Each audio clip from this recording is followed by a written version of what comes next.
اب جب غور کیا تو یہ تو نہ کہا کہ میں نہیں دیتا. حضرت ابو ہریرہ سے کہنے لگے نبی کریم علیہ السلام کی خدمت میں عرض کرنا کہ میں خود آؤں گا. حضرت ابو ہریرہ نے آ کے عرض کی یا رسول اللہ صلی اللہ تعالی علیہ وسلم. حضور وہ کہتے تھے میں خود آؤں گا. تو کہتے ہیں محبوب نے ٹھنڈی سانس لی, فرمایا اسے کہا تھا کہ تیرے لیے مال بہتر نہیں, اب ہلاک ہو گیا, ہائے افسوس ہلاک ہو گیا. ان کو بھی تھوڑی دیر کے بعد احساس ہوا کہ یہ میں نے کیا کیا, نبی پاک کو ہی کہہ دیا نہیں ہے, حضور کو کہہ دیا بعد میں آؤں گا. اب دوڑے آئے, عرض کی حضور میں سارا کچھ لے کے آیا ہوں, قبول کر لیں. محبوب نے فرمایا گویا بلال حبشی کی خشک کھجور بھی قبول ہے, اور صہیب رومی ایک اٹی بان کی لائے تو وہ بھی قبول ہے, اور عمار بن یاسر اور مصعب بن عمیر اگر 2 دینار دے جائیں اور کوئی پرانا جوڑا کسی سپاہی کے لیے چھوڑ جائے تو وہ بھی قبول ہے, لیکن تو اپنا لاکھوں لے کے چلا جا, تیرا کوئی نہیں قبول. معاف کر دیں. فرمایا جا معاف کیا, پر پیسے لے کے نہ آنا.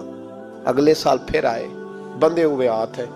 محبوبہ میں دولت کا کیا کروں گا, آگ لگانی ہے, قبول کر لیں. فرمایا تو لے جا, تیرا نہیں قبول, گرا جو ان کی نگاہ سے وہ سنبھل نہیں سکتا. حضور نے وصال ظاہری کیا تو جناب صدیق اکبر کے پاس آئے, لاکھوں کا مال, ابو بکر قبول کر لو. تو جناب صدیق اکبر کہنے لگے اس کا کر لوں جس کا نبی نے نہیں کیا, چل جا کوئی نہیں چاہیے. حضرت عمر کے زمانے میں قحط پڑ گیا, بارشیں نہیں ہوتی, غلہ نہیں ملتا, حالات خراب ہے, مالی طور پہ بحران آ گیا, غربتیں, مجبوریاں, تکلیفیں. آ کے روئے, عمر میرا قبول کر لو, مجھے معافی تو مل گئی تھی نا. فرمایا معافی اپنی جگہ پہ, پر جس کا مصطفیٰ نے قبول نہیں کیا. بہت سارے لوگوں کو پتہ ہی نہیں کہ ان کا قبول ہی نہیں ہوا, اور وہ الجھے ہوئے, انہیں خبر ہی نہیں کہ اصل بات کیا ہے. فرمایا جس کا مصطفیٰ کریم نے قبول نہیں کیا, اب ہیرے اور جواہرات بھی لے کے آئے تو بھوکے مریں گے, پر اس کا قبول, اس بات پہ راضی رہو جس حال میں اللہ نے رکھا ہوا ہے, اس حال میں راضی رہو. یہ جو مصیبت ہے نا دیکھنی کہ وہ بھی میرے پاس, تمہیں کیا پتا, کبھی پوچھ تو صحیح اس سے وہ کس مصیبت کا شکار ہے جو مالی طور پہ بڑا امیر ہے. تو اس کی طرف دیکھ کے اپنا دل برا کرتا ہے. بس جس حال میں رب نے رکھا ہے اس حال میں رہ.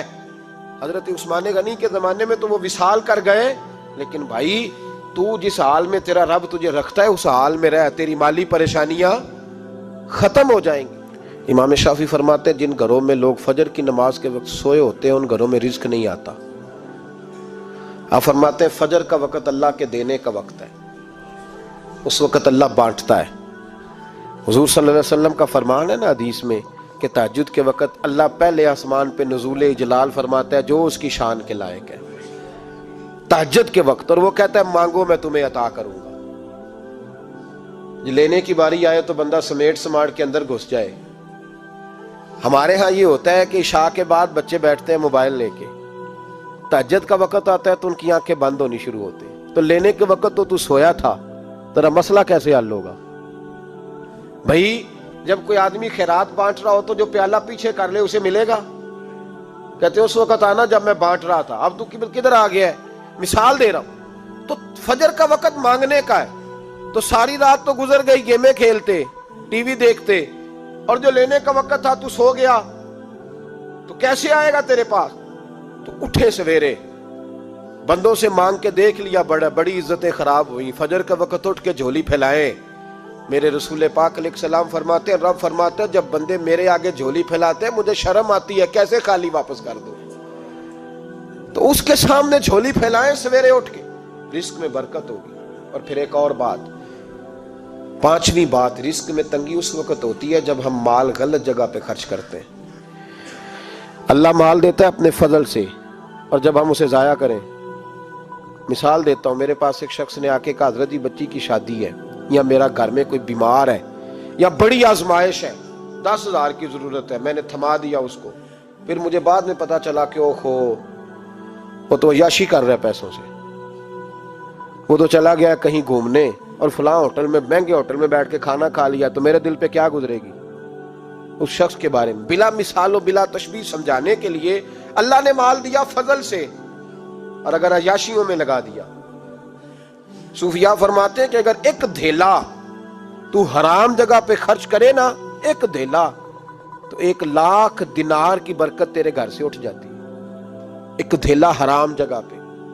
قرآن مجید کی آیت پڑھتا ہوں، رب فرماتا ہے وَمَنْ أَعْرَضَ عَنْ ذِكْرِي فَإِنَّ لَهُ مَعِيشَةً ضَنْكًا، بڑی سخت آیت ہے۔ وَمَنْ أَعْرَضَ عَنْ ذِكْرِي، فرمایا جب تو میرے تذکرے سے میرے ذکر سے منہ پھیر لیتا ہے فَإِنَّ لَهُ مَعِيشَةً ضَنْكًا، تو میں تیری معیشت کو تیرے رزق کو تنگ کر دیتا ہوں، پھر تیری زندگانی تنگ ہوتی، اور جس کی زندگی اللہ تنگ کرے اس کی کوئی کھول سکتا ہے؟ کہتا ہے بڑی جگہوں پہ گیا ہوں، بڑی پھوکے مروائی، بڑے دم کرائے، حالات صحیح نہیں ہوتے تو مسجد آ کے توبہ کر۔ وہ کہہ رہا فَإِنَّ لَهُ مَعِيشَةً ضَنْكًا، اعلان ہے قرآن پاک کا کہ جب تو میرے ذکر سے منہ پھیرے گا، روٹی میری کھائے اور پیسے لے کے عیاشی کرے، مسجد آئی نہ۔ حکم تو یہ ہے کہ جتنی جتنی نعمت بڑھتی جائے سجدے بڑھنے چاہیے، لیکن ہم لوگ سجدے کم کرتے جاتے ہیں، فرض نماز بھی نہیں پڑھتے، پھر رزق تنگ ہوتا ہے، پھر اللہ کے عدل کا نظام چلتا ہے، پھر خرابی ہوتی۔ اس لیے یاد رکھیں قرآن مجید نے حکم دے دیا کہ اگر چاہتے ہو کہ رزق میں برکت ہو تو پھر رزق دینے والے کے آگے جھک جاؤ، پھر رزق دینے والے کے آگے جھکو۔ تو مالی پریشانی کا بہت بڑا سبب یہ ہے کہ ہم مسجد کی طرف نہیں آتے، دین کی طرف نہیں آتے، پیسہ ناجائز جگہ پہ خرچ ہوتا۔